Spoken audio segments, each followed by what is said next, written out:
అనకాపల్లి మండలం కొత్తూరులో గురువారం జరిగిన బహిరంగ సభలో మహిళా మణులు పెద్ద ఎత్తున పాల్గొని తెలుగుదేశం జనసేన బీజేపీ ఉమ్మడి కూటమి అభ్యర్థి కొణతాల రామకృష్ణకు సినీ నటుడు పృథ్వీరాజ్ కి టీడీపీ మాజీ శాసనసభ్యులు పీలా గోవింద్ సత్యనారాయణకి ఘన స్వాగతం పలికారు. ఈ కార్యక్రమంలోని సినీ నటుడు పృథ్వీరాజ్ మాట్లాడుతూ, మీ ప్రాంతంలో మీరెన్నుకున్న గుడ్డు మంత్రి అమర్నాథ్ పరిశ్రమల శాఖ మంత్రిగా ఉండి ఏం అభివృద్ధి చేశాడని, ఉన్న పరిశ్రమలు అమ్ముకొని అప్పడాల పరిశ్రమలు, నూడిల్స్ పరిశ్రమలు తీసుకురావడమే పరిశ్రమల మంత్రి చేసిన అభివృద్ధిని ఎద్దేవా చేశారు. అలాగే ముఖ్యమంత్రి జగన్మోహన్ రెడ్డి బాబాయిని గొడ్డలతో చంపినట్టు ఎక్కడ నన్ను చంపేస్తాడో అని కన్న తల్లి అమెరికా వెళ్లిపోయి చావు నుంచి బ్రతికి బట్ట కట్టిందని, చెల్లెల్ని కూడా బయటకు గెంటేస్తే సొంత పార్టీని వదిలిపెట్టి వేరే పార్టీలో చేరిందని అన్నారు. ఇటువంటి నీచ రాజకీయాలు, దుర్మార్గపు పాలన అంతమొందించాలంటే కూటమి అభ్యర్థి అయిన కొణతాల రామకృష్ణకి గాజు గ్లాసు గుర్తుపై ఓటు వేసి, అలాగే సీఎం రమేష్ కి కమలం గుర్తుపై ఓటు వేసి గెలిపిస్తే కేంద్రంలోని ప్రధానమంత్రి నరేంద్ర మోడీ, రాష్ట్రంలోని ముఖ్యమంత్రి చంద్రబాబు నాయుడు అవుతారని, అప్పుడే మనం అభివృద్ధి దిశలో పయనించగలమని అన్నారు. మరి ఈ రోజున కొణతాల రామకృష్ణ గారి గురించి చెప్పాలంటే, ఉదయం వారితో పాటు నేను పాదయాత్రలో ఉన్నాం.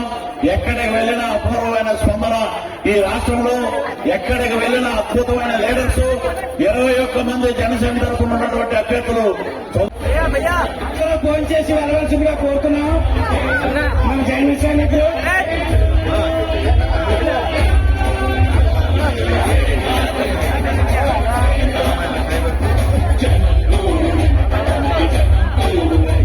చూడండి మాయా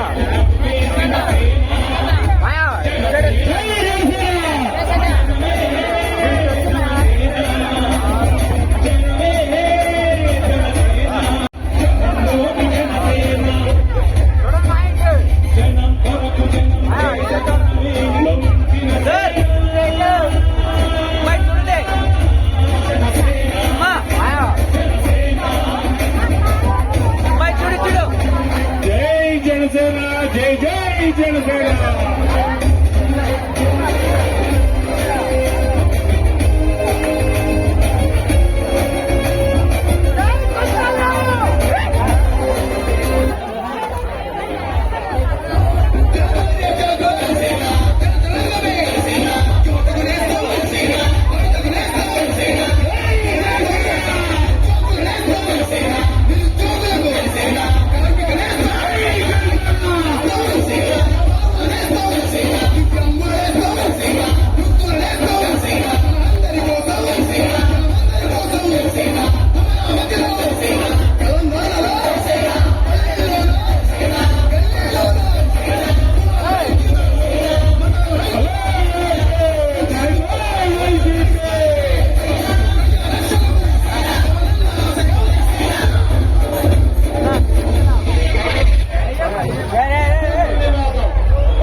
తల్లిదండ్రులు వదిలిపెట్టి ఎక్కడికో వెళ్లి ఈ రోజున మరి వాలంటీర్లు మా చుట్టాలు, మా చెల్లెళ్ళు, బీసీ సోదరులంటే మాకు ఎనలేని ప్రేమ, ఎస్టీ సోదరులంటే మాకు ఎనలేని ప్రేమ, మీకోసం మేము ఉంటాం, ఆడపడుచులను ఆశీర్వదిస్తాం, ఇలాంటి దొంగ మాటలన్నీ చెప్పి సొంత చెల్లెలకి వాళ్ళ మరి వివేకానంద రెడ్డి గారు, వారి చిన్నాన్న తండ్రి కాకపోయినా చిన్నాన్న కూడా తండ్రి లాంటి వాడు. మరి ఎలక్షన్ దృష్టిలో పెట్టుకుని ఆ రోజున ఆయన గొడ్డలతోటి దారుణం ఎక్కేస్తే, మొన్న కడప మేము మీటింగ్ వెళ్ళినప్పుడు అక్కడ సునీతారెడ్డి గారు మీటింగ్ జరుగుతుంది. సునీతమ్మది చూస్తే మరి ఆమె కళ్ళంట నీళ్లు పెట్టుకునే విధానం చూస్తే నిజంగా చాలా బాధ కలిగింది. మరి అటువంటి ఆడపడుతుంది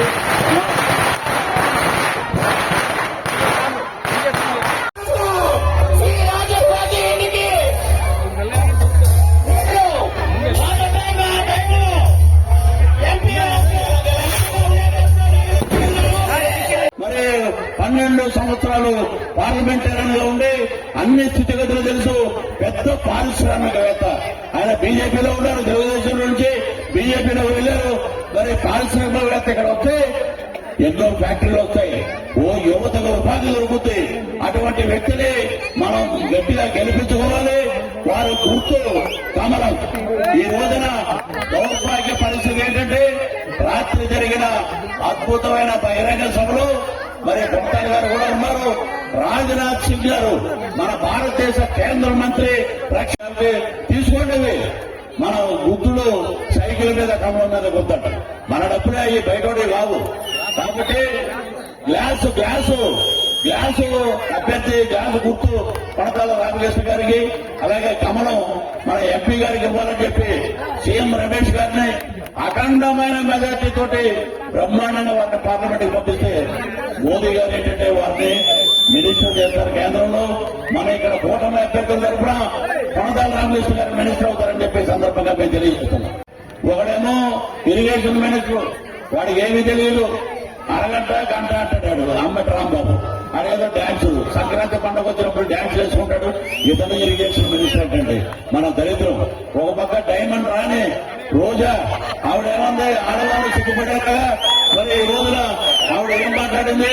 తెలుగుదేశం అధినేత గౌరవనీయులు మానేశ్రీ నారా చంద్రబాబు నాయుడు గారిని ఎవ్వరూ మాట్లాడిన మాట ఒకటి మాట్లాడింది. అది నేను చంద్రబాబు నాయుడు గారికి లోకేష్ కూడా చెప్పడం జరిగింది. ఆ వీడియో కూడా చూపించడం జరిగింది. ఒక దరిద్రుడు జైలుకి వెళ్తే ఇంకో దరిద్రుడు సపోర్ట్ చేస్తాడని పవన్ కళ్యాణ్ గారిని అంత మాట అన్నా ఆ మనిషిని మనం గుర్తుపెట్టుకోవాలి. ప్రతి మహిళలు నీకుందమ్మా ముందుందమ్మా ముసలి పండగ, నీ దగ్గర నువ్వు నగరంలో దోచుకున్న ఎర్ర మట్టి మొత్తం అన్ని లాగుతారు, కొన్ని 100 కోట్లు. ఇక్కడ ఏమి రాకముందు నువ్వు అడక తినేదానివి, జబర్దస్తులో ఉండేదానివి. జబర్దస్తులోకి మళ్ళీ రావటానికి కూడా నీకు అవకాశం లేదు.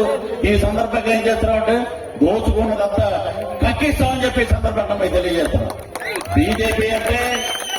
బీజేపీ అంటే సామాన్యమైన పార్టీ కాదు. బీజేపీ పార్టీ ఏంటంటే ఎవరెవరు ఎంతెంత తిన్నారో వాళ్ళకి మందు పెట్టి మొత్తం కక్కిస్తారు. కక్కించాక ఎక్కడ జైళ్లు ఖాళీగా ఉన్నాయో అక్కడ పంపిస్తారు. ఈ మధ్య మనం చూసాం తిహార్ జైలుకి వెళ్ళారండి. కాబట్టి నేను అనేది ఇటువంటి దుర్మార్గుల మధ్యలో వాళ్ళ గురించి మాట్లాడినా కూడా ఒక ఫినాయిల్ పెట్టి మనం బాత్రూమ్ కడిగితే ఎంత నీట్ గా ఉంటుందో ఆ రకంగా నోట్లో ఫినాయిల్ పోసినా కూడా వాళ్ళ జీవితాలు బాగుపడవు. అయిపోయింది టైము. కాబట్టి ఏంటంటే మన అభివృద్ధి కోసం, మన గ్రామంలో సమస్యల కోసం పిలిస్తే పలికే వ్యక్తి శ్రీ కొనతాల రామకృష్ణ గారు అని చెప్పి మీకు ఈ సందర్భంగా మీకు తెలియజేస్తున్నారు. వారు మనకి ఎమ్మెల్యేగా బ్రహ్మాండమైన మెజార్టీ తోటి వారిని గెలిపించుకుంటే సీఎం రమేష్ గారు సెంట్రల్ మినిస్టర్ అవుతారు. వారిని దగ్గరుండి వారు మాట్లాడతారు. ఇక పవన్ కళ్యాణ్ గారు ఒకటే, రేపొద్దున చంద్రబాబు నాయుడు గారు ముఖ్యమంత్రి అయినా కూడా పేద ప్రజల కోసం నేను పార్టీ పెట్టాను, వారి కోసం సేవ చేశాం, అద్భుతంగా మన ప్రభుత్వం వచ్చింది, ఈ పని మీరు చేయండి సార్, ఇక్కడ అభివృద్ధి ఇది చేయండి, పేదవాడికి భోజనం పెట్టండి, పేదవాడికి ఆరోగ్యం ఇవ్వండి, పేదవాడికి విద్య చేయండి, విద్య ఇప్పించండి అని చెప్పి అసెంబ్లీలో గట్టిగా గలమెత్తి మాట్లాడే నాయకులందరూ వస్తున్నారు. వారిలో సీనియారిటీ ఉన్న నాయకుడు మన కొనతాల రామకృష్ణ గారు. కాబట్టి వెధవల గురించి మనం మాట్లాడటం పక్కన పెట్టేద్దాం. మన అభ్యర్థి మనకి 24/7 వారు ఎందుకంటే నాకు చాలా సంవత్సరాల నుంచి తెలుసు. అలాగే ఉన్నారు ఆయన. వారికి అఖండమైన మెజార్టీనిద్దాం. ఆ రకంగా మనం అసెంబ్లీ కొనతాల రామకృష్ణ గారికి గాజు గ్లాసు మీద అఖండమైన మెజార్టీనిద్దాం. సీఎం రమేష్ గారికి కమలం గుర్తు మీద అఖండమైన మెజార్టీనిచ్చి వారిని పార్లమెంట్ కి మరి వీరిని అసెంబ్లీకి పంపిద్దామని చెప్పే సందర్భంగా మేము తెలియజేస్తూ ఈ గ్రామ ప్రజలకి ఈ అవకాశం ఇచ్చినటువంటి నాయకులకి అందరికీ పేరున మీరందరికీ కృతజ్ఞతలు చేస్తూ సెలవు తీసుకుంటాను. జై జనసేన, జై టీడీపీ, జై బీజేపీ. ముగించేస్తాం. ఎందుకంటే విషయాలన్నీ ముందు చెప్పారు గోవింద్ గారు, మిగతా పెద్దలందరూ కూడా మాట్లాడారు. ఈ రోజు వాస్తవానికి రాజకీయాల్లో మళ్లీ వస్తానని అయితే నేను అనుకోలేదమ్మా. నేను రాజకీయాల నుంచి విరమించుకోవాలని అనుకున్నా వాస్తవానికి. కానీ ఒక్క పవన్ కళ్యాణ్ గారు వల్ల మాత్రమే నేను ఆయన పిలుపు మేరకే మళ్లీ రావడం జరిగింది. అది కూడా పోటీ చేస్తానని చెప్పలేదు నేను ఆయనకి. కానీ ఆయన కోరిక మేరకు, చంద్రబాబు నాయుడు గారి కోరిక మేరకే ఈ రోజు మళ్లీ పోటీలోకి రావడం జరిగింది. లేదంటే మీ అందరూ అభిమానించే గోవింద్ గారు ఇక్కడి నుంచి పోటీ చేయాల్సినటువంటి అవసరం ఉంది. ఎందుకంటే ఈ 4-5 సంవత్సరాలు కూడా ఓడిపోయినా మీతో పాటు ఉండి మీ కష్ట సుఖాల్లో పాలు పంచుకున్నారు. ధర్మంగా వారికే రావాలి, నేను కూడా అదే చెప్పాను. కానీ కొన్ని పరిస్థితుల వల్ల వాస్తవానికి పవన్ కళ్యాణ్ గారు ఇక్కడి నుంచి పార్లమెంట్ పోటీ చేయాలి. ఆయన పార్లమెంట్ పోటీ చేస్తారు కాబట్టి నేను అసెంబ్లీలో ఉండాలని ఇక్కడ ఎమ్మెల్యేగా నన్ను తీసుకొచ్చి పెట్టడం జరిగింది. తర్వాత కొన్ని కారణాల వల్ల ఇక్కడ పార్లమెంటు బీజేపీకి సర్దుబాటులో వారికి ఇవ్వాల్సి వచ్చింది. ఎందుకంటే బీజేపీ చాలా ముఖ్యమైన పాత్ర పోషిస్తోంది రాష్ట్ర భవిష్యత్తులో. ఇప్పటి వరకు కూడా రాష్ట్రం ఈ దుర్మార్గుల చేతిలో పడి అన్ని రంగాల్లో కూడా నాశనం అయిపోయింది. ఈ రోజు మళ్లీ మోడీ గారు అండదండలు ఉంటేనే తప్పితే మన ఈ రాష్ట్రాన్ని ముందుకు తీసుకెళ్లేం, రాష్ట్రంతో ప్రాజెక్టులు కట్టుకోలేం, పరిశ్రమలు తీసుకురాలేం. అందుకే పవన్ కళ్యాణ్ గారు ఎంతో దృష్టి పెట్టి తను త్యాగం చేసైనా సరే మోడీ గారిని కూటమిలో భాగస్వామి చేయాలి, ఈ ప్రభుత్వంలో మోడీ గారిని భాగస్వామి చేయాలి, వారి తాలూకా సహకారంతోనే ఈ రాష్ట్రాన్ని అభివృద్ధి పరచుకోవాలనేటువంటి ఏకైక లక్ష్యంతో మోడీ గారిని ఇది కేవలం మోడీ గారు ఈ కూటమిలో వచ్చారంటే దానికి కారణం కూడా పవన్ కళ్యాణ్ గారు మాత్రమే. ఆయన వల్లే రావడం జరిగింది. అందుకే ఆయన పోటీ చేస్తున్న సీటు కూడా వదిలిపెట్టి బీజేపీకి ఇచ్చి బీజేపీ ప్రతినిధిగా ఇక్కడ సీఎం రమేష్ గారిని పెట్టి ఇక్కడ పరిశ్రమలు తీసుకురావాలి, ఇక్కడ ఉపాధి అవకాశాలు కల్పించాలి, పోలవరం లాంటి ప్రాజెక్టు నిర్మించుకొని గోదావరి జలాలు మన జిల్లాలకు వచ్చి ఉత్తరాంధ్ర శుద్ధుల సంస్థ ద్వారా ఈ 3 జిల్లాలకి 8 లక్షల ఎకరాల సాగులోకి తీసుకొచ్చేటువంటి బృహత్తర కార్యక్రమం పూర్తి చేయాలనే ఆలోచనతో, స్టీల్ ప్లాంట్ ప్రైవేటీకరణ జరగకుండా ఆగాలనే ఆలోచనతో ఈరోజు తీసుకొచ్చి ఇక్కడ పెట్టడం జరిగింది. రాజు క్లాస్ కమలంపూర్కి ఎంతమంది ఓట్లు వేస్తారు? జన సైనికులు చిన్న సిరిసత్ గారు సార్.